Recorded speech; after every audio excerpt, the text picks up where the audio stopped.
The red light on Coordinator Vex Thor's console had been blinking for exactly 17 seconds before he noticed it.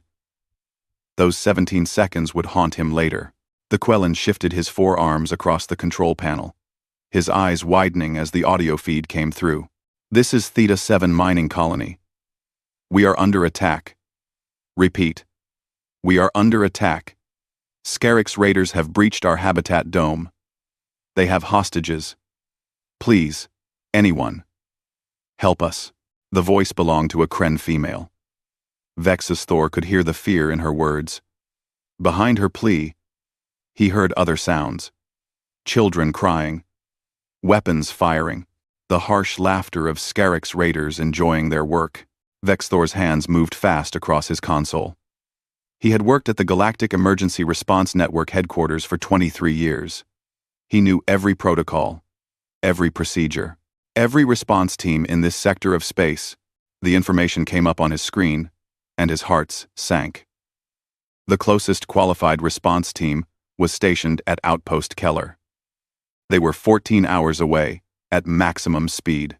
The second closest team was even farther. Coordinator. What do we have? His supervisor, a tall Velcoran named Witness, appeared beside his station. Her ancient face showed concern. Scarix raid on Theta 7. 47 hostages. Mostly Kren families. The raiders are demanding the colony's entire mineral stockpile. Or they start killing hostages in 6 hours. Witness closed her 3 eyes briefly. Who can we send? No one in time. Outpost Keller is 14 hours out. Send them anyway. Maybe the raiders will extend their deadline. Vex Thor knew better. The Scarix Dominion did not negotiate. They did not show mercy. If their demands were not met, they followed through on their threats. Every time. He sent the emergency call to Outpost Keller. Then he expanded his search, looking for any ship, any team, anything closer to Theta 7. His computer searched through thousands of registered vessels in the sector. One result appeared. A single ship within range, 2 hours away. Vex Thor stared at the information on his screen. The ship was called Soul's Promise. The registry showed it was a human vessel. A merchant ship. Captain Park Ji-woo commanding. Director Witness. Vex Thor said slowly. There is one ship close enough. Then send them the call immediately. It's a human ship. The other coordinators at nearby stations looked up.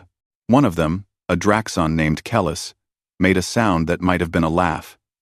Humans? The ones who just joined the galactic community 5 years ago? What can they possibly do? Vex Thor had heard the rumors about humans. Everyone had. They were new to space travel. Their technology was basic, compared to most species. Their worlds had been full of violence and conflict for most of their history.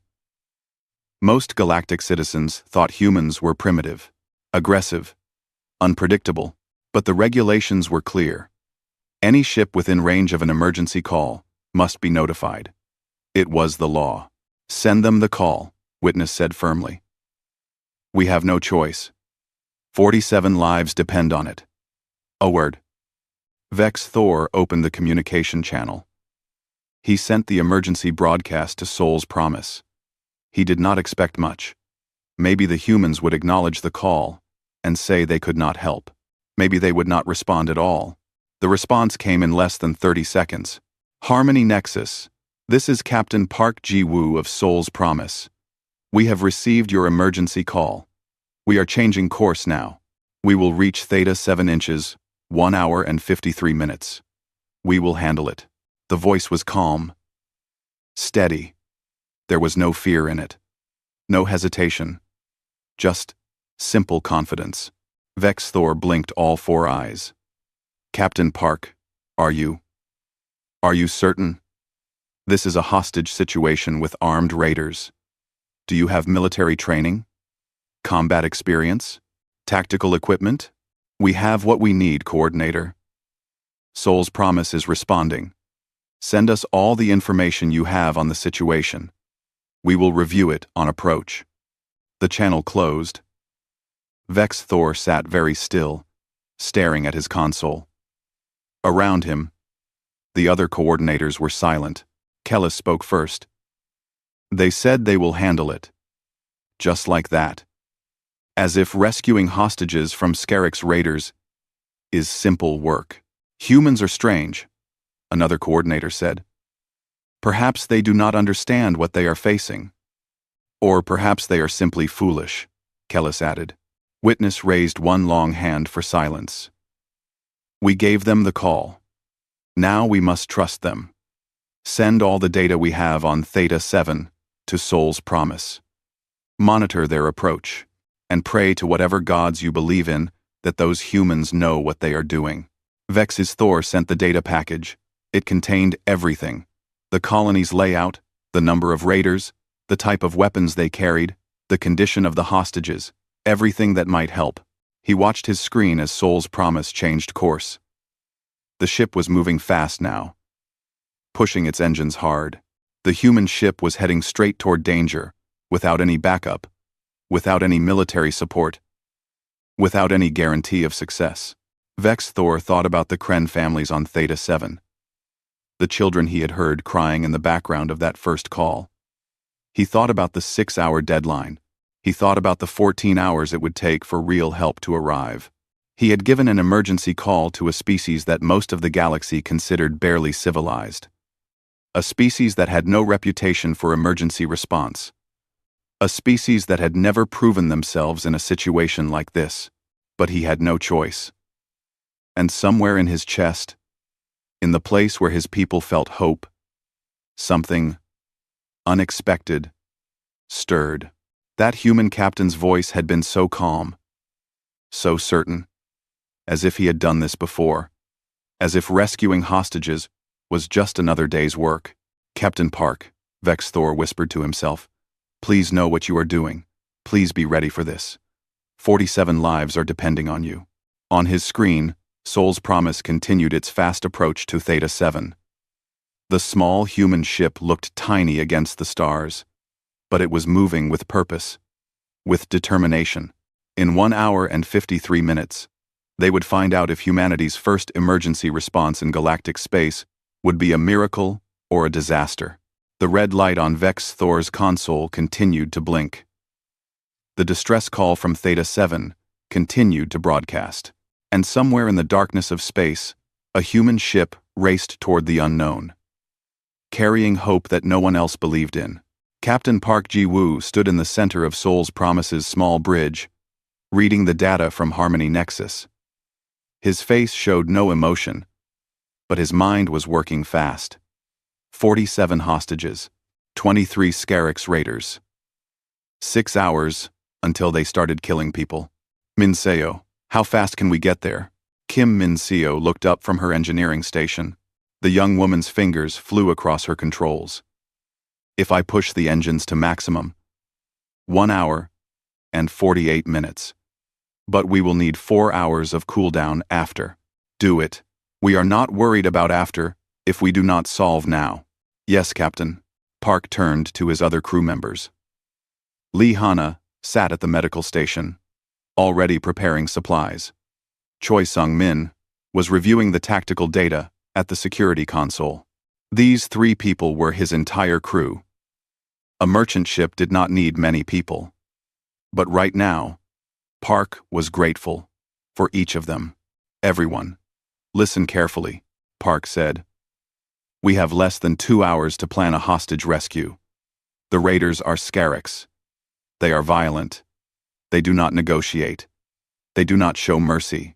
Sounds like a Tuesday back on Earth, Choi said quietly. Park smiled slightly. It was true. Before humanity reached the stars, Earth had been full of danger, full of emergencies. Every nation on Earth had developed emergency response systems, firefighters who ran into burning buildings, paramedics who treated wounds in war zones, police who negotiated with dangerous criminals, coast guards who sailed into storms to save drowning sailors.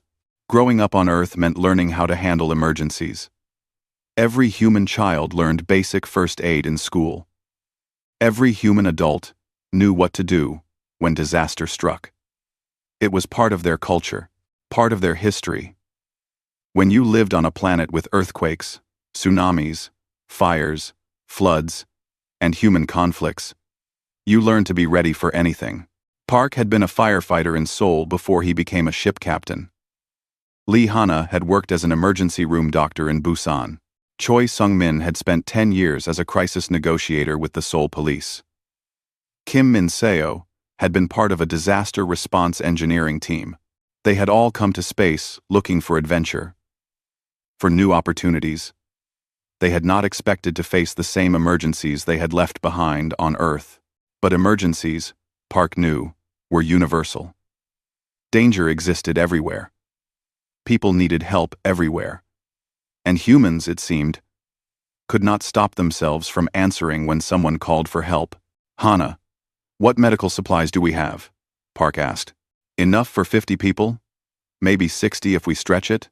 Lee Hana said. I have trauma supplies, pain medication, sedatives, and equipment for emergency surgery. I am ready for casualties. Good. Min-seo, can you hack into the colony's systems from here? Kim Min-seo's eyes lit up. If they have a standard network setup, yes. I can access their sensors, their life support, their communications, maybe even their maintenance systems. I need you to create false readings. Make it look like a large fleet is approaching the colony. Can you do that? Min-seo grinned. Easy. I can make their sensors show anything I want. Park turned to Choi. Sung-min, you will talk to the raiders. You will keep them distracted. Keep them confused. Make them think they have options that do not exist. Choi nodded slowly. His face was thoughtful. The Scarix are aggressive. They respect strength. But they are also practical. They want profit, not death. I can work with that. Remember, we are not trying to defeat them, Park said. We are not warriors. We are emergency responders. Our job is to save lives. All lives. Even the raiders' lives if possible. This was the human way. Other species might want revenge, might want to punish the criminals. But humans who worked in emergency response learned something important. In a crisis, everyone deserves help. Everyone deserves a chance to survive. You treat the criminal's wounds the same as the victim's wounds. You pull everyone from the burning building, not just the innocent ones. The galaxy did not understand this about humans yet. They would learn. Here is the plan, Park said. We arrive at Theta 7 inches, less than 2 hours. Min-seo creates false sensor readings to make the raiders think a fleet is coming. Sung-min opens communication and starts negotiation. While they are distracted, Min-seo will hack the colony systems and find the maintenance tunnels. Hana will coordinate with the hostages through hidden communication and guide them out through the tunnels. I will position Seoul's Promise to block the raiders' escape route. Number 5. That is a lot of things that must go right, Lee Hana said quietly. Yes, Park agreed. But we have done difficult things before. Hana smiled. We got everyone out. Remember the bridge collapse in Seoul? Park asked Choi. The man who wanted to jump? I talked him down, Choi said. Took 6 hours, but I talked him down. Remember the factory explosion in Incheon? Park asked Min-seo.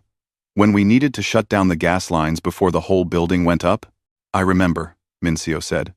I had never moved so fast in my life. This is the same thing, Park said. Different place, different danger, but the same mission. We go in. We save people. We get out. We have trained for this our whole lives, even if we did not know we were training for this. The crew was silent for a moment. Then Choi spoke. Captain, the galaxy thinks we are primitive. They think we are not ready for this kind of work. I know. What if we fail? Park looked at each of his crew members. Then we fail trying. But we do not fail because we were afraid. We do not fail because we did not try. We answer the call. That is what humans do. That is what emergency responders do. Someone needs help, we go. It is that simple. Lee Hana stood up from her station. Then let us go save some lives. Kim Min-seo's fingers were already flying across her console, planning her hacks. Choi was reviewing Scarrick's psychology files, learning how to talk to them. Park returned to the captain's chair and watched the clock count down. 1 hour and 48 minutes until they reached Theta 7. 1 hour and 48 minutes until they proved what humans could do.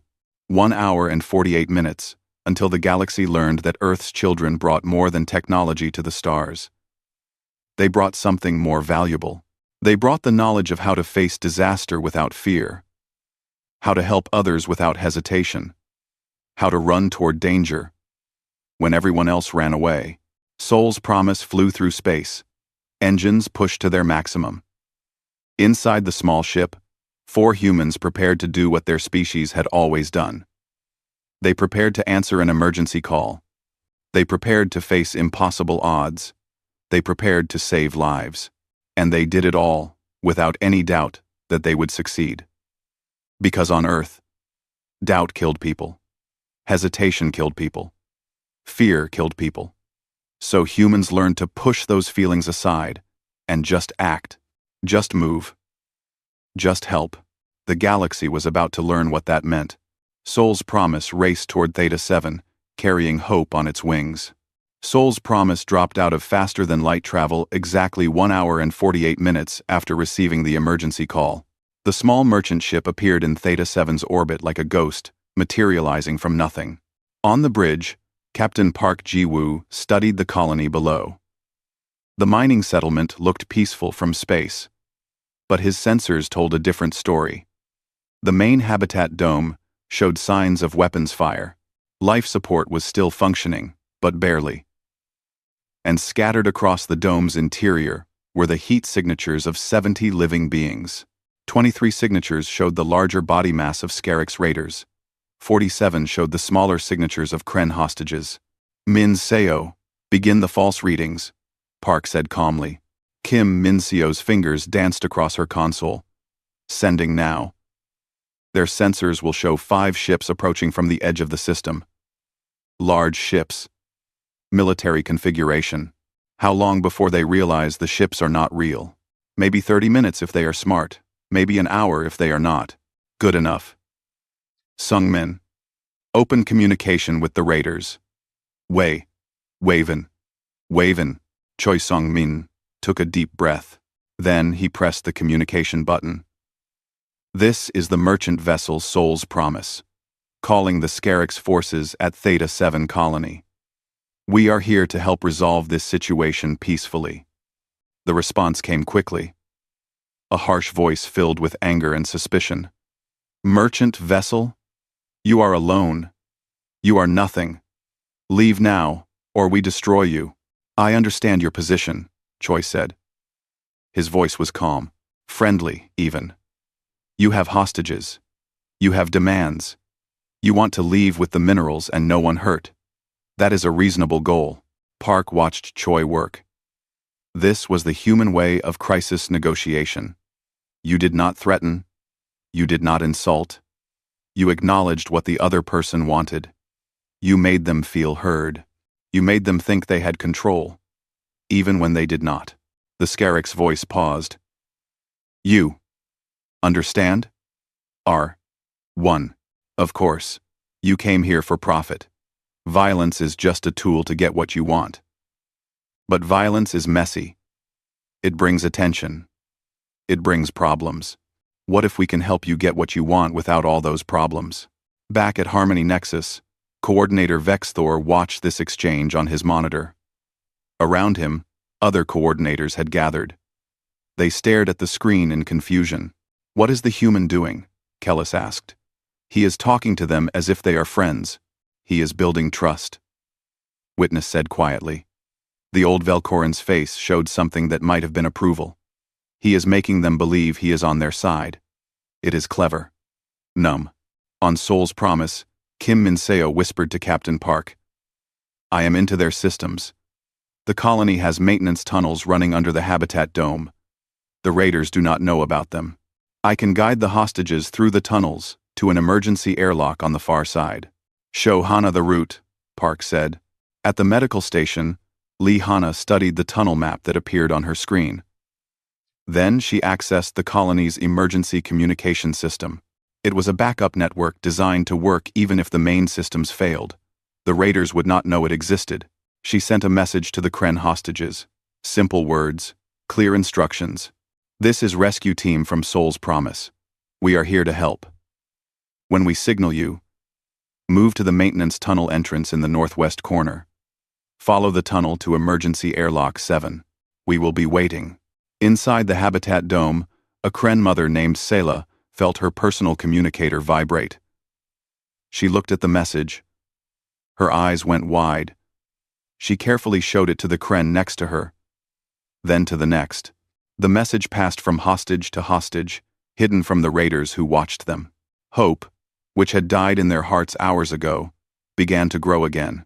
Choi continued his negotiation. I am seeing something on our sensors that concerns me. It looks like several large ships approaching this system. Military ships. Did you know about this? Greed, and RRO. The Scaric's voice changed, became worried. What ships? We see no ships. Check your long-range sensors. They are still far away, but they are coming. I think someone called for military support. That makes this situation much more complicated for you. There was silence. Then sounds of movement and angry voices in the background. The Scarics were checking their sensors. They were seeing exactly what Min Seo wanted them to see. 5 large military vessels, approaching fast. The Scaric's leader, whose name was Krieg, stared at his sensor display. This changed everything. A simple raid had become a military situation. If those ships arrived, his crew would be trapped, probably killed. You, Krieg said into the communicator. Human, what do you suggest? Choi smiled. The raider had just asked for help. I suggest we make an exchange. You release the hostages. In return, I help you leave this system before those military ships arrive. You take the minerals you wanted. Everyone survives. Everyone goes home. Why would you help us? Because I do not want bloodshed. Because I am a merchant. And merchants understand profit. Because if shooting starts, my ship might get hit. And I would rather avoid that. It was all lies, of course. But they were lies that made sense to a Scaric's raider. They were lies that fit the situation. They were lies that gave Krieg a way out that did not end in his death. I will consider this, Krieg said. Please do. But consider quickly. Those ships will be here in less than an hour. The communication closed. Park looked at his crew. Status? The hostages have the message, Hana said. They are ready to move when we give the signal. The false fleet will hold for another 40 minutes, Kim Min Seo said. After that, their sensors will start to see through it. Then we move now, Park said. Min Seo, shut down the power in the habitat dome for 30 seconds. Make it look like a system failure. During that 30 seconds, Hana will signal the hostages to run. Min Seo nodded. Ready. Hana, ready. Park took a breath. This was the moment. This was when the plan either worked or failed. Do it. The lights in Theta 7's habitat dome went out. Complete darkness filled the space. The Scaric's raiders shouted in confusion. Their night vision equipment activated. But it took precious seconds. In those seconds, Hana sent the signal. The Kren hostages moved. They had been miners and colonists and families just living their lives. But now, they moved like trained soldiers. They ran through the darkness toward the maintenance tunnel entrance. Mothers carried children. Fathers helped the elderly. They made no sound. They moved as one. By the time the lights came back on 30 seconds later, 15 hostages had disappeared into the tunnel. The raiders did not notice yet. They were still checking their equipment, making sure the power failure had not damaged anything. Choi opened the communication again. Krieg, are you there? My sensors show you had a power failure. Is everything okay? It is fine, Krieg growled. Just a system problem. Good. Have you considered my offer? While Krieg answered, 10 more hostages slipped into the tunnel. Then 8 more. Then 9 more. Each time the raiders turned their backs, more Kren disappeared. Finally, only 5 hostages remained. But these 5 were in the center of the dome, surrounded by raiders. They could not reach the tunnel without being seen. Park watched this on his sensors. They had saved 42 hostages, but 5 remained. 5 lives, still in danger. Captain, Choi said quietly, we cannot get the last 5 out. They are too exposed. Park's jaw tightened. 42 out of 47 was a good result.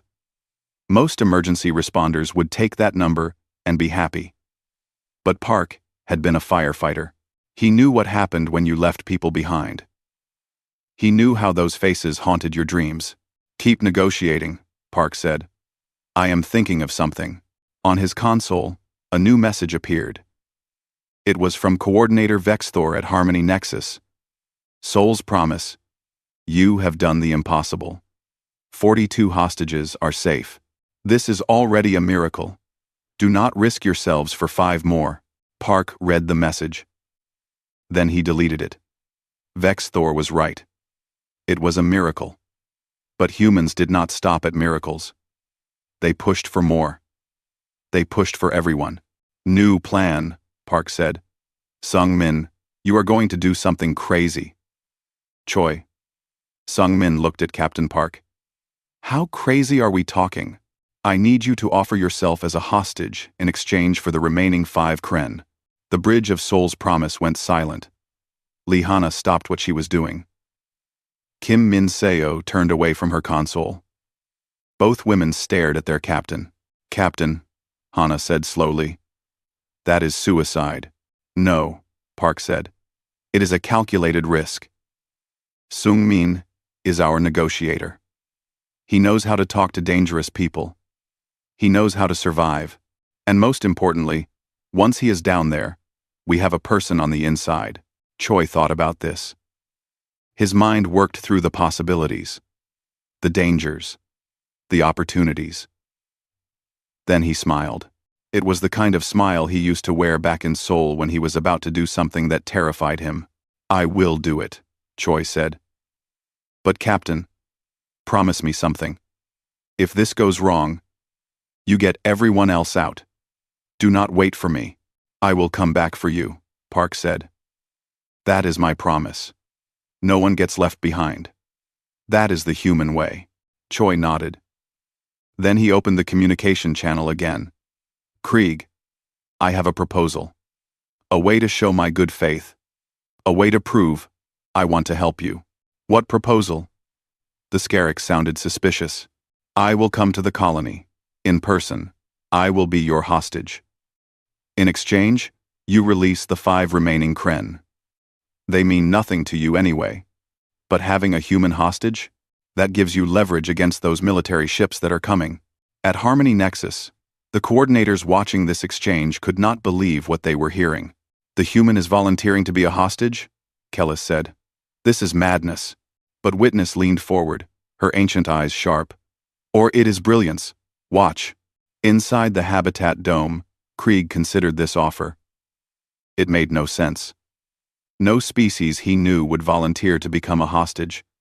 But humans were strange. Everyone said so. Maybe this was normal for them, and the human was right. A human hostage was valuable. The galactic community would not want their newest members killed in a hostage situation. It would give him leverage. You come alone, Krieg said. No weapons. No armor. You land your shuttle at the main entrance. We see any tricks. We kill you, and the Kren. Agreed, Choi said. He stood up from his station. Lee-hana grabbed his arm. I am always careful, Choi said with a smile that did not reach his eyes. Captain Park walked with Choi to the shuttle bay. As they walked, Park spoke quietly. Remember your training. Keep them talking. Keep them calm. Make them think they are in control. We will be working on the outside to get you out. I know. Choi said. Captain, on Earth, firefighters run into burning buildings. Paramedics go into war zones. Coast guards sail into storms. This is just another emergency. This is what we do. Yes, Park agreed. This is what we do. Choi climbed into the small shuttle. The doors closed. Park watched through the window as the shuttle detached from Seoul's Promise and began its descent to the colony. Back on the bridge, Park studied his sensors. Kim Min-seo had been busy while they were talking. Captain, I have something. The colony's security system has cameras everywhere. I can access them. We can watch everything that happens inside the dome. Show me. Images appeared on the main screen. They showed the interior of the habitat dome from multiple angles. Park could see the 5 remaining Kren hostages huddled together in the center. He could see the Scarix raiders positioned around them, weapons ready. He could see Krieg standing near the main entrance, waiting. The shuttle landed. The door opened. Choi Sung-min stepped out, his hands raised above his head. He wore no armor, no weapons, just his normal clothes. He walked slowly toward the entrance. 2 Scarix grabbed him roughly and searched him for weapons. They found nothing, because there was nothing to find. Choi had come exactly as he promised. Alone, unarmed, vulnerable. Krieg stared at this human. He was shorter than a Scarix, weaker, fragile-looking, but his eyes showed no fear. That bothered Krieg. You are brave or foolish, human, Krieg said. I am a man trying to save lives, Choi replied. Now, our agreement. Release the 5 Kren. I stay in their place. Krieg considered breaking the agreement. Keeping all 6 hostages. But something in the human's eyes warned him not to. This human had come alone into danger. That took courage. And in Scarix culture, courage deserved respect. Release them, Krieg ordered his raiders. The 5 Kren were pushed toward the exit. They ran, not believing their luck. On Seoul's Promise, Lee Hana watched the 5 Kren climb into the shuttle and seal the doors. All hostages are safe, Captain. All 47 Kren are accounted for. Good, Park said. Now we get Sung-min back. But getting Choi back would not be simple. Krieg now held a human hostage. He thought he had control. He thought he had leverage. He did not understand what was about to happen. Choi looked around the habitat dome. He saw the camera positions. He knew Min-seo was watching. He knew his crew was planning. So he did what he did best. He started talking. Krieg, those military ships will be here soon. We need to plan your escape route. I know escape routes, Krieg growled. Of course you do. But let me help. I have been studying this system. There are asteroid fields you can hide in. Nebula clouds that block sensors. I can guide you to safety. Krieg listened. The human was offering to help him escape. To betray his own people. This was unexpected. But it made sense. The human wanted to survive. He would say anything, do anything, to stay alive. Krieg did not know that every word Choi spoke was being recorded. Every threat. Every crime. Every piece of evidence that would convict him in Galactic Court. On Seoul's Promise, Kim Min-seo was not just watching. She was working. Her fingers flew across her console as she accessed deeper and deeper into the colony's systems. She found the life support controls, the gravity controls, the door locks. Everything. Captain, she said quietly. I can seal every door in that dome except the main entrance. I can trap the raiders in separate rooms. All of them except Krieg and whoever is with Sung-min. How fast? 3 seconds. Park thought about this. It was risky. But the situation was already risky. Wait for my signal. Inside the dome, Choi continued his performance. He pulled up star maps on a nearby console. He showed Krieg different routes, different hiding spots. All the while, he was moving, Slowly, carefully, positioning himself near the main entrance, Krieg watched the maps. But part of his mind was uneasy. Something felt wrong. The human was too calm, too helpful, too... Then Krieg's communication device buzzed. One of his raiders was calling from another part of the dome. "Boss, we found something. The maintenance tunnels have been used recently. There are footprints. The hostages escaped through tunnels." Krieg's blood went cold. He spun toward Choi. Choi smiled.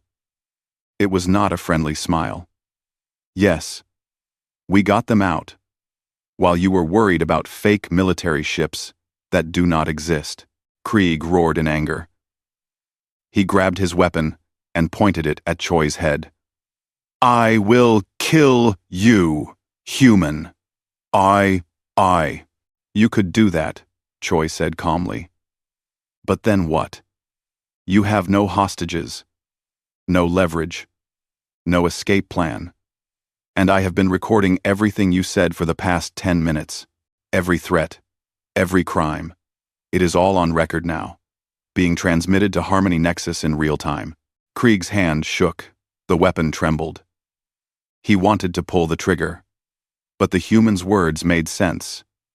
If he killed the human now, he gained nothing. He lost everything. "You planned this from the beginning," Krieg whispered. "Yes," Choi said. "We planned it from the beginning, because that is what humans do. We plan, we prepare, we train for emergencies, and we never, ever give up on saving lives." Krieg made a decision, a desperate decision. He grabbed Choi and put the weapon against his head. "Captain of Soul's promise, I have your man. If you do not let us leave, I kill him." Captain Park's voice came through the communication system. Calm. Steady. "Krieg, that would be a mistake. Why? What can you do? You are just a merchant ship." "We are more than that," Park said. "We are humans. We are emergency responders. And we have had people in worse situations than this survive. Sungmin knows what to do. You should have asked him about his training before you grabbed him." Krieg felt movement. Fast movement.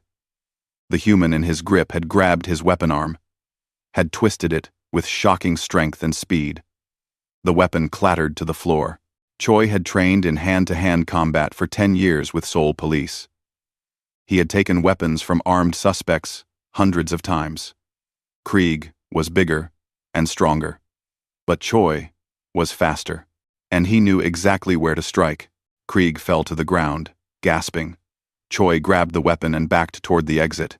At that moment, Kim Min-seo activated her program. Doors slammed shut throughout the dome. Raiders were trapped in separate rooms, unable to help their leader. Alarms blared. Chaos erupted. Choi ran for the main entrance. He sealed it behind him. Then he ran for the shuttle and launched it, leaving Krieg and his raiders trapped in the dome with no hostages, no escape, and no hope. On Seoul's promise, the crew watched Choi's shuttle dock. When he stepped onto the bridge, everyone was silent. Then, Lee Hana started laughing. Kim Min-seo joined her. Even Captain Park smiled. "Welcome back," Park said. "That was good work." Choi grinned. Just another day in emergency response. But the mission was not over yet. They still had to deal with the trapped raiders.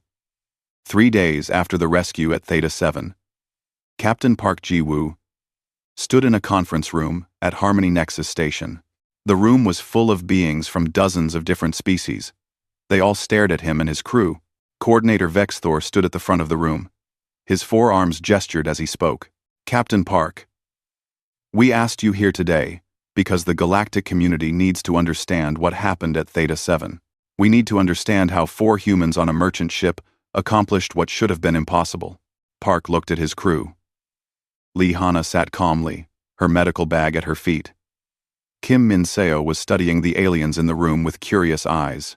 Choi Sung-min leaned back in his chair, relaxed despite the attention. "We did what any emergency responder would do," Park said simply. "We answered a call for help. A Draxon coordinator named Kellis spoke up.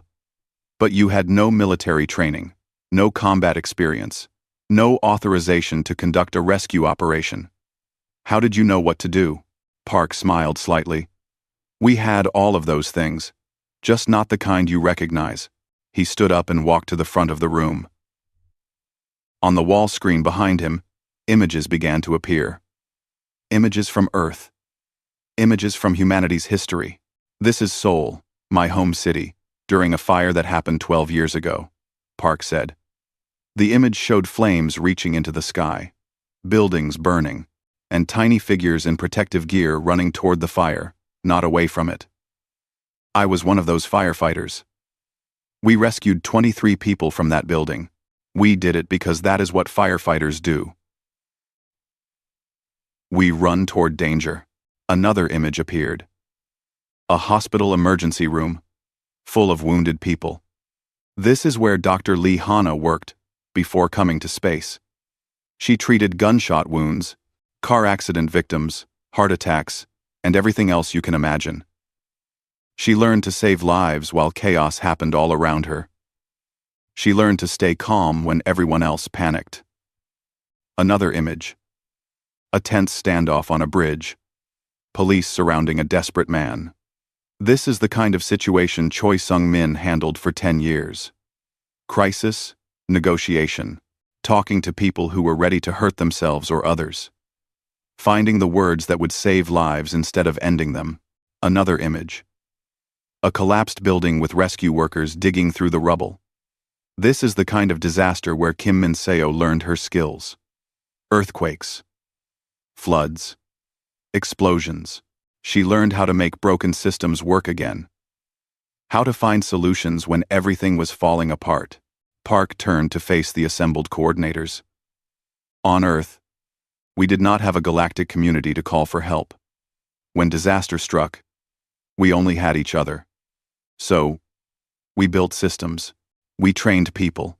We created a culture where helping others was the highest honor. We prepared for the worst and hoped for the best. But those were Earth emergencies, another coordinator said. Choi Sung-min stood up. Because emergencies are the same everywhere. The details change. The species change. The technology changes. But the core problem is always the same. People are in danger. Time is running out. You have limited resources. You must make decisions fast. This is true. Whether you are in a burning building on Earth or a hostage situation on Theta 7, Lee Hanna added. And the solution is always the same too. Stay calm. Make a plan. Work together. Never give up. These are universal principles. They work anywhere. And Director Witness spoke for the first time. The ancient Velkoran's voice was soft but carried through the room. You said, helping others is the highest honor in human culture. Can you explain this? Park thought about how to answer. On Earth, we tell stories about heroes. But our heroes are not always warriors or kings. Often, they are ordinary people who did extraordinary things to help others. The firefighter who died saving a child from a fire. The doctor who worked through a plague to treat patients. The teacher who protected students during a school attack. We remember these people.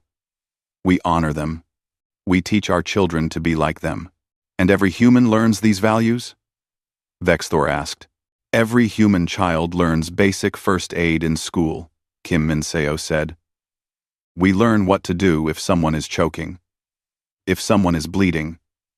If there is a fire or an earthquake. We learn that when emergency happens, you do not run away. You help if you can. We learn that every life matters. Lee Hanna said. Rich or poor. Friend or enemy. When someone is hurt, you treat them. When someone is in danger, you save them. This is not just what doctors do. This is what all humans should do. The room was silent as the coordinators absorbed this information. Finally, Witness stood. Her 3 eyes looked at each of the humans in turn. The Galactic Emergency Response Network has existed for 3,000 years, she said. In that time, we have developed protocols, procedures, rules for how to handle emergencies, but we never developed what you have. We never made emergency response part of our culture, part of our identity, part of how we raise our children." She paused. "Captain Park, on behalf of the Gurn, I make you an offer. We want humanity to join us as full partners. We want you to share your knowledge, your training methods, your culture of helping others. We want you to teach us what you know." Park looked at his crew. They nodded. "We accept," he said. "But we have conditions." "Name them." "First, emergency response must always prioritize saving lives over punishment. We help everyone, even criminals, even enemies. The time for justice comes after the crisis is over." "Agreed." "Second, emergency responders must be honored. Not just with words, but with resources. Training, equipment, support. If you want people to run toward danger, you must give them what they need to survive." "Agreed." "Third, we train not just professionals, but everyone, every species, every planet, every station. Basic emergency knowledge should be universal." Witness smiled. It was the first time Park had seen her smile. "These are good conditions. I accept all of them." Over the next few days, news of the Theta 7 rescue spread through the galactic community. The story changed as it spread. Some versions made the humans into warriors, others made them into miracle workers, but the true story, the simple story, was more powerful than any exaggeration. 4 humans on a merchant ship had answered an emergency call.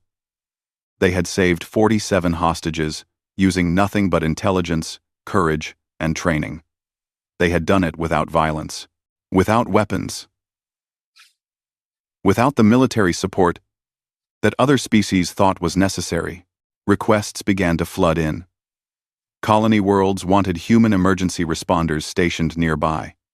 Trading stations wanted humans to train their security staff. Even military organizations wanted to learn human crisis management techniques.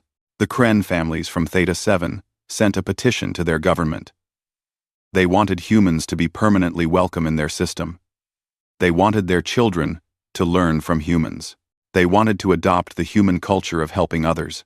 On Harmony Nexus, a new training program began. Humans taught aliens. Aliens taught humans. Knowledge flowed both ways. But what spread fastest was not tactics or techniques. It was the philosophy. I-case, the culture, the belief that helping others was not just a job but a calling. 6 months later, Captain Park stood on the bridge of Soul's Promise, looking at his communication console. It showed 247 new emergency calls. All of them specifically requested human responders. "Captain, we cannot answer all of these," Kim Mincio said. "I know," Park replied. "But we can answer some. And we can train others to answer the rest." Lihana laughed. "We came to space to be merchants. We ended up starting a revolution. When the 50, Kudding, Presspand, a revolution. Not a revolution," Choi corrected. "An evolution. We are teaching the galaxy something it forgot. That the strongest civilizations are not the ones with the biggest weapons.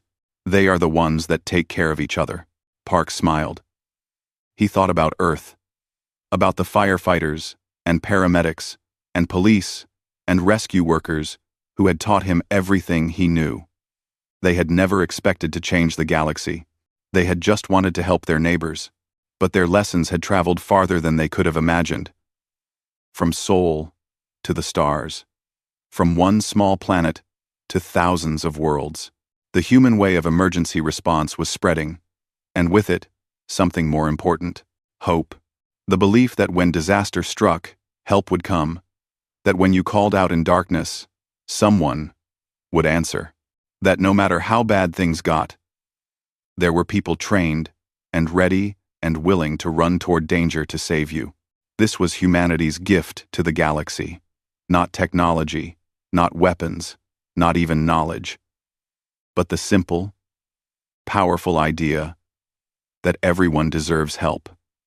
Everyone deserves rescue. Everyone matters. And when humans answered an emergency call, the stars themselves seemed to hold their breath. Because where humans went, hope followed. Where humans worked, miracles happened. Where humans served, lives were saved. The galaxy had learned something important about the newest members of the galactic community. Humans were not the strongest species, not the smartest, not the most advanced, but they were the ones who would answer when you called for help. They were the ones who would come running when everyone else had given up. They were the ones who believed, with absolute certainty, that every life was worth saving. And in a galaxy full of wonders and dangers, that belief was perhaps the most powerful force of all. Captain Park looked at the stars beyond his viewport. Somewhere out there, right now, someone was in trouble. Someone needed help. Someone was hoping that their emergency call would be answered. And somewhere, somehow, a human would hear that call, and they would come running, because that is what humans do. That is what emergency responders do. That is what heroes do. Soul's Promise adjusted its course toward the next emergency call. The small merchant ship, crewed by 4 ordinary humans, flew toward the unknown once again. Ready to help. Ready to save. Ready to show the galaxy that humanity's greatest strength was not in their weapons or their technology. It was in their unwillingness to leave anyone behind. The emergency call had made the stars tremble, and humanity had answered. Admiral Theron sat in his command chair aboard the Kavresh flagship Eternal Glory, staring at the display screen with growing irritation. The sensor readings made no sense. None at all. "Run the diagnostic again," he ordered, his scaled fingers drumming against the armrest. "These numbers cannot be correct." The junior officer at the sensor station worked quickly, his hands shaking slightly. After a moment, he turned back to the Admiral, with fear in his eyes. "Sir, the diagnostics confirm the readings are accurate. There is a vessel approaching from the outer rim. Its energy signature, unprecedented." Theron rose from his seat and walked to the main display. The Kavresh Empire had ruled the galaxy for 10,000 years. In that time, they had encountered 47 different species, cataloged thousands of worlds, and maintained absolute dominance through superior technology inherited from the ancient precursors. Nothing surprised them anymore. Nothing should surprise them. Yet here was something impossible. "Show me the timeline," Theron commanded. The display changed, showing data collected over the past 3 months. A new species had been detected in a remote spiral arm of the galaxy. Initial probes identified them as humans from a world they called Earth. Standard procedure suggested they were centuries away from achieving faster-than-light travel. The Kavresh had made preliminary notes and filed them away for future contact, perhaps in another 1,000 years. But 3 months later, this vessel appeared. Somehow, impossibly, humanity had achieved what took most species 5,000 years to develop. They had done it in mere centuries.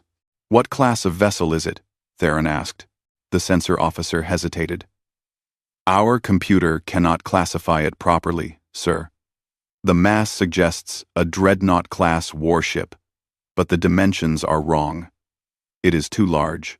The energy output exceeds our theoretical maximums by a factor of 7. And the readings we are detecting, our database, has no match for them." Theron felt a chill run down his spine, something he had not experienced in decades of military service. "Impossible.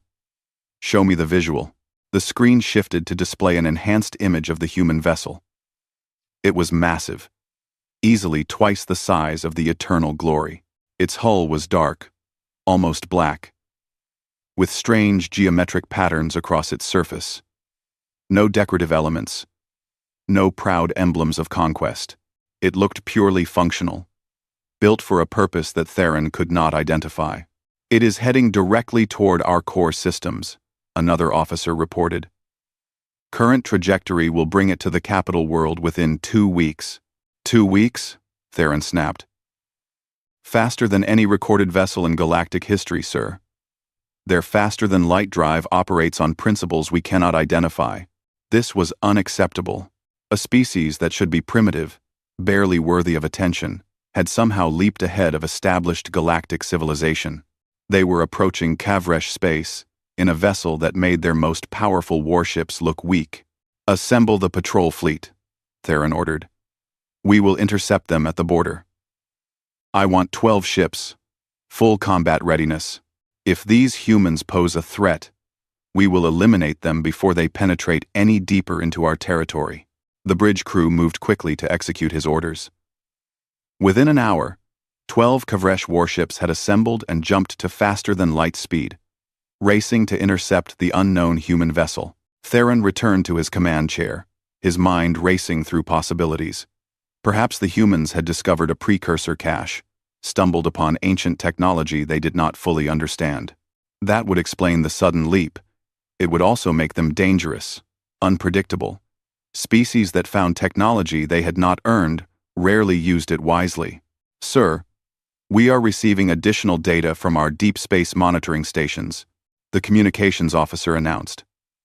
"The human vessel is broadcasting on standard diplomatic frequencies. They are requesting peaceful contact and negotiation." "Diplomatic?" Theron laughed bitterly. "They approach in a warship larger than anything in our fleet and claim peaceful intentions? Do they think we are fools? What should we transmit in response, sir?" Theron considered for a moment. Protocol dictated courtesy, at least initially. The Kavresh Empire prided itself on civilized behavior. But caution was also necessary. Inform them that they must halt at the border and submit to inspection. Standard quarantine procedures for new species. If they refuse or show any hostile intent, the patrol fleet has authorization to defend Kavresh space by any means necessary. 4. Yes, sir. As the message was sent, Theron pulled up everything available about humanity. The information was sparse. They were a bipedal species, relatively young, living on a medium-sized world in an unremarkable system.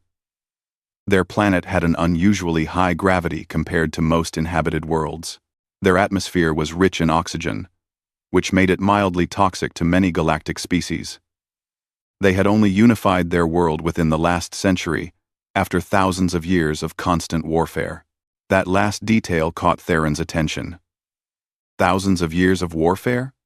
Most species achieved peace and unity long before developing advanced technology. The Kavresh themselves had been unified for 15,000 years, their violent past a distant memory. What kind of species fought for so long and then suddenly achieved faster-than-light travel? "Sir, the patrol fleet reports they will reach the intercept coordinates in 6 hours, the tactical officer announced. "Good. I want continuous sensor feeds. If that human ship so much as charges a weapon, I want to know immediately." Theron settled back into his chair, watching the display as the human vessel continued its steady approach. Somewhere, aboard that ship, humans were making their way toward first contact with galactic civilization. Did they understand the fear they were causing? Did they realize how impossible their existence seemed? Or were they truly peaceful, simply unaware of how terrifying they appeared? 6 hours would provide answers. The patrol fleet would intercept them, scan their vessel properly, and determine exactly what threat level humanity represented. If necessary, the Kavresh Empire would respond with overwhelming force. 10,000 years of dominance had not been maintained through weakness or hesitation. If humanity proved dangerous, they would be dealt with swiftly and permanently. But deep in his mind, beneath the layers of pride and confidence, Theron felt something he had not experienced in his long career. A small seed of doubt, a whisper of fear. What if humanity was something the galaxy had never encountered before? What if their impossible vessel was not a fluke but a preview of capabilities the Kavresh could not match? He pushed the thoughts aside and focused on the display. Soon, they would know the truth.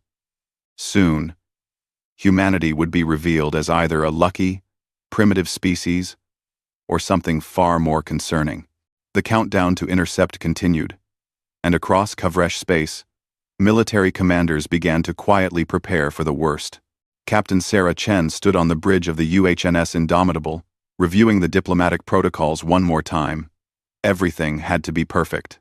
This was humanity's first official contact with galactic civilization, and the responsibility weighed heavily on her shoulders. "Captain, we are receiving a transmission from the Kavresh Empire," Lieutenant Park announced from the communications station. "Put it through," Sarah said, straightening her uniform. The message was clear and direct. The Kavresh demanded that the Indomitable halt at their border and submit to inspection. Standard quarantine procedures for new species, they claimed. The tone was polite but firm, leaving no room for negotiation. "How long until we reach their border coordinates?" Sarah asked. 40 minutes at current speed," the navigation officer replied. Sarah nodded. "Reduce speed and prepare to halt as requested. Send a response confirming our cooperation. Remind them that we come in peace and look forward to establishing diplomatic relations." Around the bridge, her crew worked efficiently. They had trained for this moment for 2 years, ever since Earth had achieved stable, faster-than-light travel. The Indomitable was chosen specifically for this mission because she was well-equipped for long-range exploration and could defend herself if necessary. But her primary purpose was science and diplomacy, not war. "Message sent, Captain," Park confirmed. "Good. Now, we wait and show them we can follow their rules." 40 minutes later, the Indomitable came to a complete stop at the designated coordinates. Sarah watched the display as 12 Kavresh warships dropped out of faster-than-light travel around them, forming a loose perimeter. "They are hailing us," Park said. "Open the channel." The view screen changed to show a Kavresh officer. He was tall and covered in fine blue scales, with 4 eyes arranged symmetrically on his face. His expression was difficult to read, but his body language suggested tension. "I am Commander Velak of the Kavresh Border Patrol. Your vessel will remain stationary while we conduct our scans. Do not activate any weapons, systems, or defensive measures. Is this understood?" R. M. "Perfectly understood, Commander," Sarah replied with a friendly smile. "We have no intention of causing any problems. Take all the time you need." Velak nodded and cut the transmission. Sarah turned to her crew. "Stand down all weapons. I want minimal power signatures. Let us give them no reason to worry." "Yes, Captain," the tactical officer confirmed. The Kavresh ships began their scans. Sarah could see the sensor beams washing over the Indomitable's hull, probing every system, measuring every component. It was standard procedure, nothing to be concerned about. But after 10 minutes, something changed. The Kavresh ships began moving erratically, and Sarah could see increased energy readings, suggesting agitation. "What is happening?" she asked. "I think our ship is confusing their sensors," Chief Engineer Rodriguez said from his station. "Our hull composition is not matching anything in their database. Our reactor design is completely different from their technology. They probably cannot figure out what half our systems actually do." Sarah frowned. That was a problem she had not anticipated. Earth's technology developed independently, without any reference to galactic standards. Everything humanity built came from their own research and innovation. Of course, it would look strange to species who had different technological paths. "Try to send them our basic technical specifications," Sarah ordered. "Maybe that will help them understand." Before Park could transmit the data, every alarm on the bridge suddenly activated. The tactical display showed weapons fire. Multiple projectiles incoming from 3 Kavresh ships. "Evasive action," Sarah shouted, but her tactical officer was already responding. "They are warning shots, Captain," he reported. "Fired to pass within 1 kilometer of our hull. Our point defense systems automatically intercepted them." Sarah stared at the display in disbelief. The Kavresh warning shots had been vaporized before traveling even half the distance to the Indomitable. The point defense lasers had identified incoming projectiles and eliminated them with perfect accuracy in microseconds.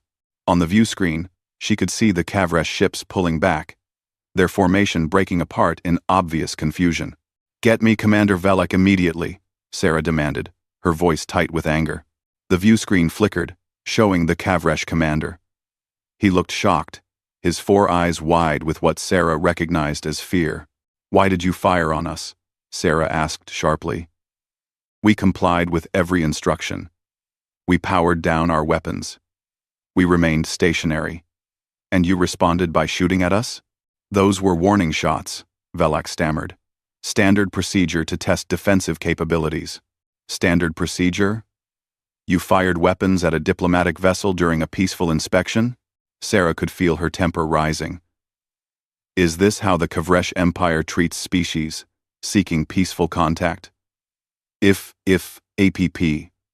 you see, your defenses destroyed our projectiles," Velek said, his voice shaking slightly. "Your point defense systems are more advanced than anything in our arsenal. Our weapons could not touch you, even if we tried." Sarah took a deep breath, forcing herself to calm down. Getting angry would not help the situation. "Commander, those were automated defense systems. They respond to incoming threats without crew input. We had no idea you would fire on us, even as a test. If you had asked, we would have explained our capabilities." "What kind of vessel is this?" Velek asked. "Your reactor output exceeds our theoretical maximums. Your hull density is impossible. Your weapons systems are unidentifiable. What are you?" "Velek. Alex. Velek. We are a science and exploration vessel," Sarah replied. "Our mission is diplomatic contact and cultural exchange." "This is not a warship by human standards." The look on Velek's face suggested he did not believe her. Or worse, that he did believe her, and was terrified by the implications. "I need to contact my superiors," Velek said. "Admiral Theron must be informed immediately. You will remain here until we receive further instructions." The transmission cut off before Sarah could respond. She turned to Rodriguez. "Tell me honestly, how powerful is the Indomitable compared to their ships?" Rodriguez checked his readings and winced. "Captain, our point defense systems alone are more advanced than their primary weapons. Our hull armor could probably withstand sustained fire from all 12 of those ships without significant damage. And our main weapons, if we fired on them, it would not be a battle. It would be an execution." Sarah felt her stomach drop. "But this is just an exploration ship.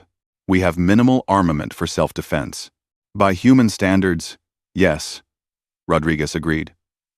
"But human standards developed during centuries of warfare between nations with similar technology levels. We built everything to counter our own weapons. These species developed differently. They advanced slowly, carefully, probably by studying ancient ruins and artifacts. They have never faced an arms race like humanity went through." Sarah sat down heavily in her command chair. This was a disaster. They came seeking peace and friendship, but they arrived in a vessel that made them look like conquerors.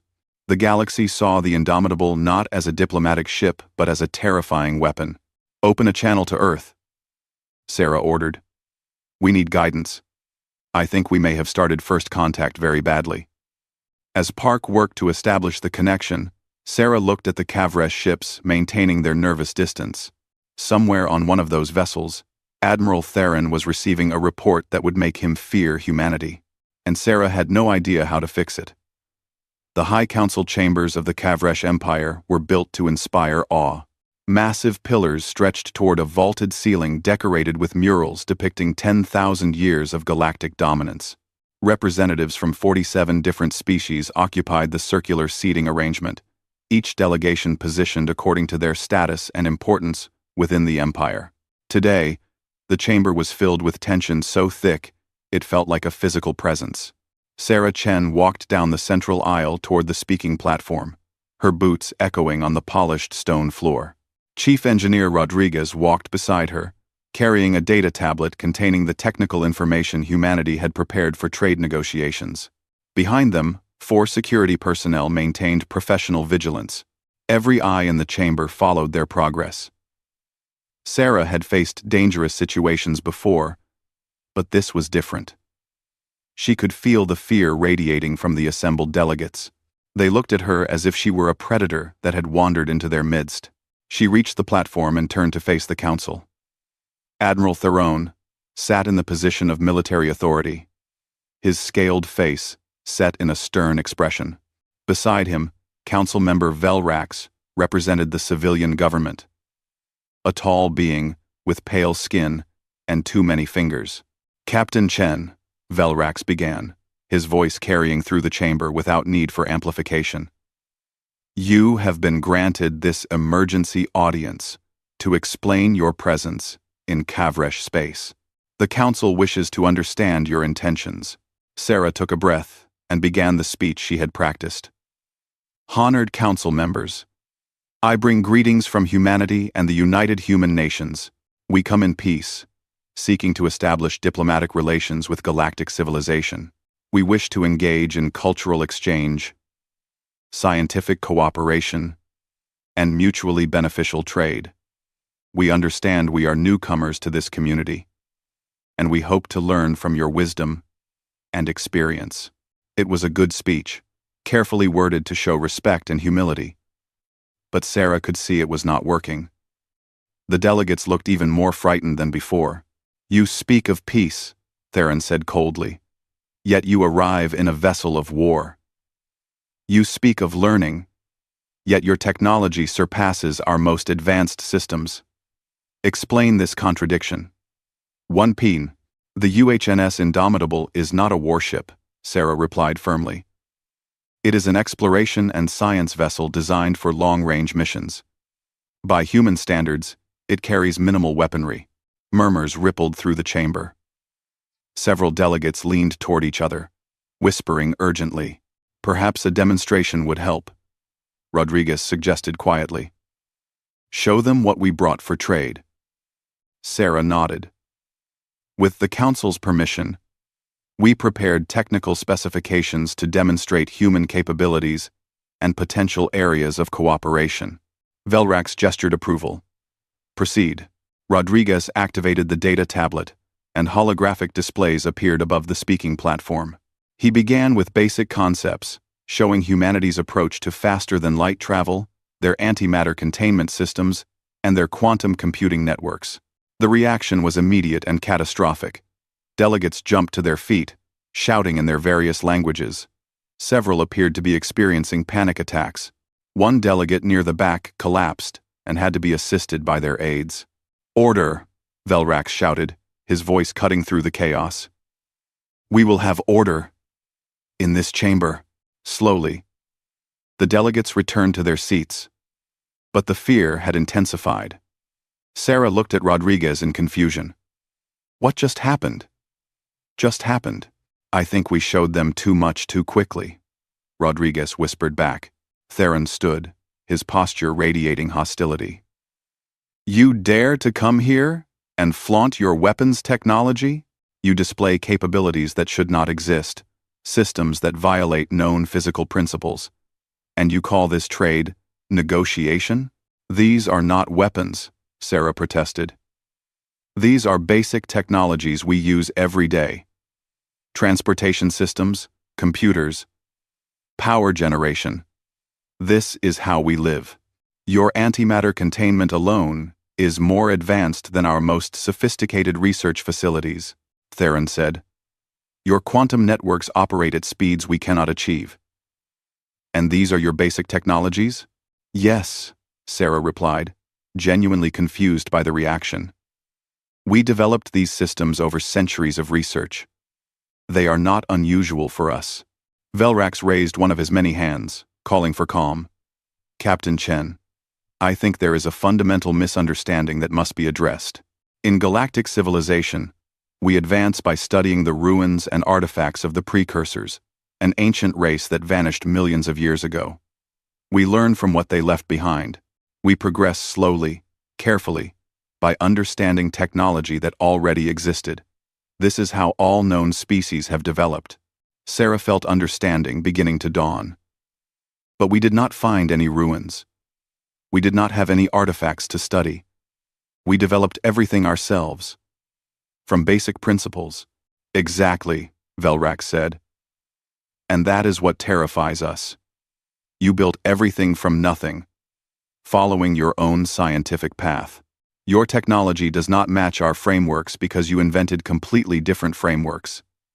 We have no context to understand what you are capable of, and no way to defend ourselves if you prove hostile, Theron added bluntly. The truth hit Sarah like a physical blow. Earth had sent her in what they considered a moderately equipped science vessel. But to the galaxy, the Indomitable looked like something from a nightmare. Humanity's independent development made them incomprehensible and therefore dangerous. Show them the actual specifications, a voice called from the delegates. Sarah looked and saw a slender being with silver skin standing in the section reserved for the Meridian Consortium. Show them what you really brought. Ambassador KL, Theron warned. Do not encourage this. KL ignored him and addressed Sarah directly. You said, the Indomitable is not a warship by human standards. Show us what a human warship actually looks like. Rodriguez looked at Sarah, who nodded reluctantly. He pulled up the specifications for an actual human dreadnought, the kind of vessel that guarded Earth's home system. The holographic display showed a ship 3 times the size of the Indomitable, bristling with weapon systems that made the exploration vessel look peaceful by comparison. Its armor was twice as thick. Its reactors could output energy levels that made the assembled delegates gasp in horror. 3 council members fainted. Others began shouting again, demanding explanations, threatening sanctions, calling for military mobilization. This cannot be real, Theron said, but his voice shook with doubt. No species could build such a thing. It is real, Sarah said quietly. We have 12 of them, guarding our home system. We built them during our wars, before we unified. When humans fought each other, we created weapons to counter our own defenses. We made stronger weapons, so we made stronger armor. We made faster ships, so we made better sensors. For thousands of years, we pushed each other to develop better technology because our survival depended on staying ahead of our enemies. You weaponized innovation itself, Cale said, his voice filled with something between awe and horror.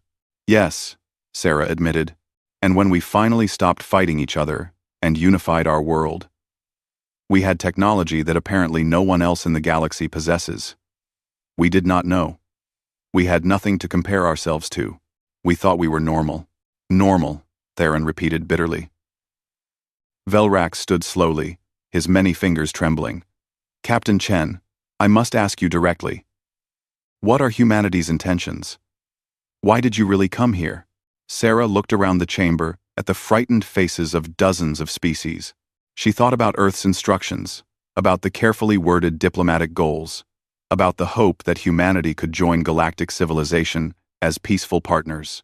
We came because we were alone, she said simply. For our entire history, we thought we were the only intelligent life in the universe.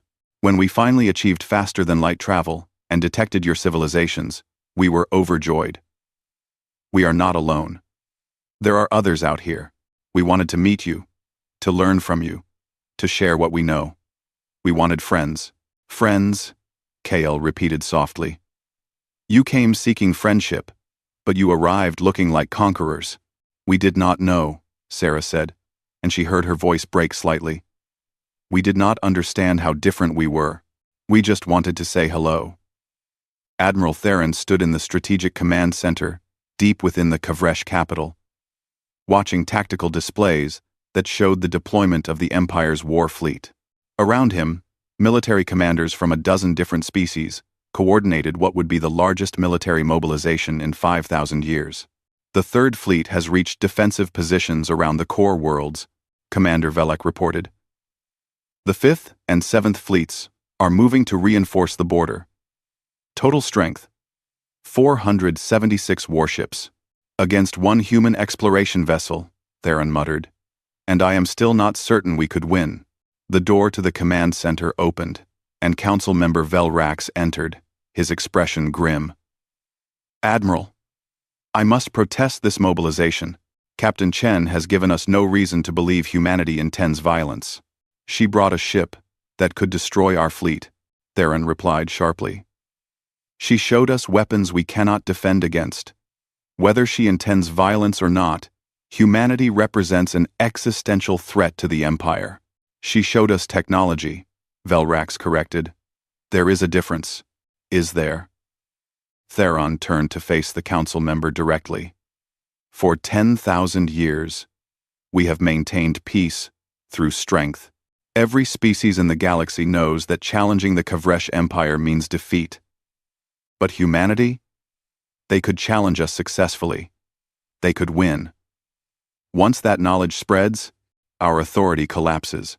So you intend to destroy them before they become a political problem? Theron did not answer immediately. He looked back at the tactical displays, at the hundreds of ships moving into position. I intend to protect the Empire. If that requires preemptive action, then so be it. Velrax sighed deeply. Then you doom us all, because if you attack humanity and fail, which is likely, they will have every justification to respond with their true military power. And if you somehow succeed, you will have destroyed a species that sought only friendship. The rest of the galaxy will never trust us again. The two leaders stood in tense silence until an alarm broke the moment. A sensor operator called out urgently. Admiral, we are detecting new, faster-than-light signatures. Multiple contacts approaching from human space. Theron rushed to the sensor station. How many? 12 vessels, sir. They are broadcasting identification codes and requesting permission to enter Kavresh space. 12? Theron felt ice form in his chest. 12 dreadnoughts? No, sir. The signatures are mixed. We are identifying them as civilian transports and one small escort vessel? Velrax leaned over the display. Captain Chen said she would request smaller ships for future contact. Perhaps these are the diplomatic vessels she promised. Or reinforcements disguised as civilians, Theron countered. We cannot take that chance. Order all fleets to battle readiness. If those ships cross our border, we engage. Meanwhile, aboard the Indomitable, Sarah sat in her quarters trying to compose a report to Earth. It was not going well. How did she explain that humanity's first contact had turned into a potential war before any real communication had even begun? A knock on her door interrupted her thoughts. Come in. Lieutenant Park entered, looking worried. They are asking permission to join us, but the Kavresh are threatening to fire on them if they enter their space. Sarah stood immediately. Get me a channel to Ambassador Kale. He is the only one in that council who seems willing to actually talk instead of panic. Within minutes, she was speaking with the silver-skinned diplomat via secure transmission. Kale appeared tired, his expression strained. Captain Chen, I must warn you that Admiral Theron is mobilizing for war. Your convoy arriving has only increased his paranoia. Those are civilian ships, Sarah protested. Colony transports, mining vessels, and one small frigate for escort. We sent them because you told us the Indomitable was too intimidating. I know, Kale said. I believe you. But Theron sees 12 more human vessels and assumes the worst. He thinks you are preparing an invasion fleet. Sarah wanted to scream in frustration. How do we fix this? What will it take to convince you we are not here to conquer anyone? The truth might help, Kale suggested. Tell me, Captain. Why is humanity so powerful?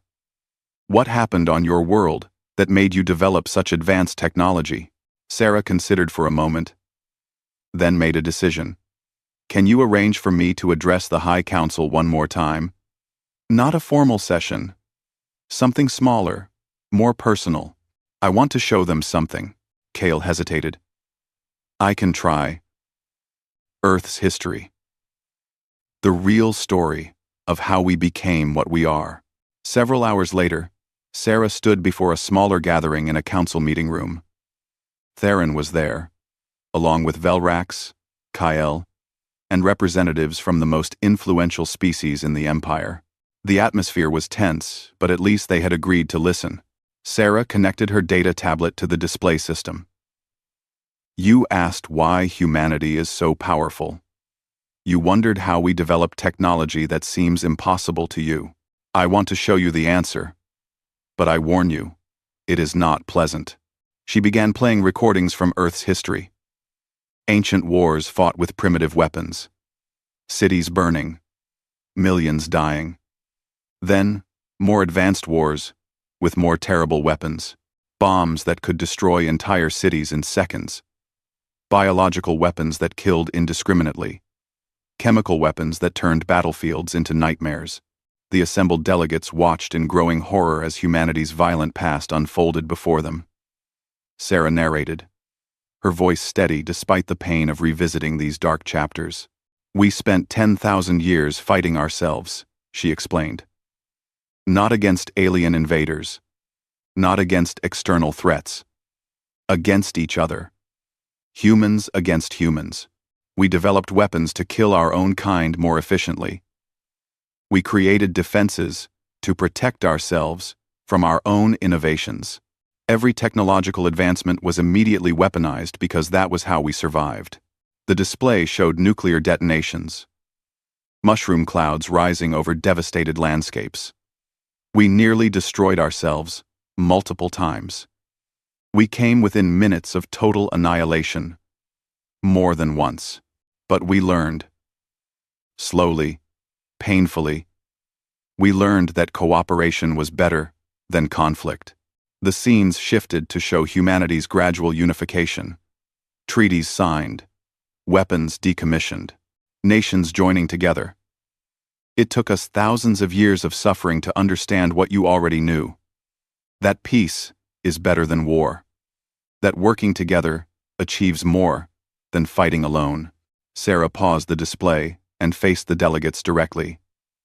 Our antimatter reactors were developed to power weapons. Our hull armor was designed to survive nuclear strikes. Our point defense systems were meant to shoot down incoming missiles.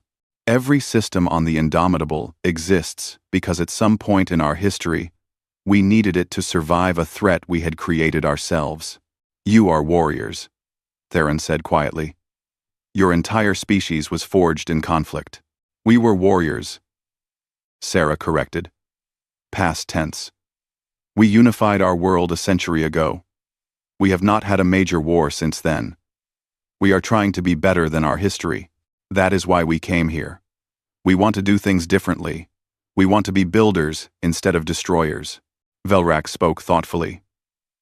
But the capacity for violence remains. The weapons exist. The knowledge cannot be unlearned. True, Sarah admitted. We cannot forget how to build weapons. But we can choose not to use them. We can choose to come in peace, even when we have the power to conquer. That choice is what defines us now. Kael leaned forward. What would humanity do if we attacked your convoy? If Admiral Theron gave the order, and our fleets opened fire? Sarah met his gaze steadily. We would defend ourselves, and we would win. But then we would stop. We would not pursue your fleets back to your worlds. We would not retaliate against your civilian populations. We would not conquer your empire. We would simply leave, and never come back. Why? Theron demanded. If you had the power to defeat us, why not press the advantage? Because that is not who we are anymore, Sarah replied. We learned our lesson. We know where violence leads. We have seen the cost of conquest and empire. We chose a different path. The room fell silent as the delegates processed her words. Finally, Kael spoke again. You are asking us to trust you, to believe that despite your overwhelming power, you will not use it against us. Yes, Sarah said simply. That is exactly what I am asking. The Kavresh High Council convened an emergency session for the third time in as many days. The full assembly was present, all 47 species represented, along with their military advisors and diplomatic staff. The chamber buzzed with urgent conversations in dozens of languages. Admiral Theron stood at the military podium, his posture rigid with conviction. The facts are clear. Humanity possesses overwhelming military superiority. Their exploration vessel alone could destroy our border patrol fleet. Their actual warships are 3 times more powerful. And now, 12 additional vessels approach our space.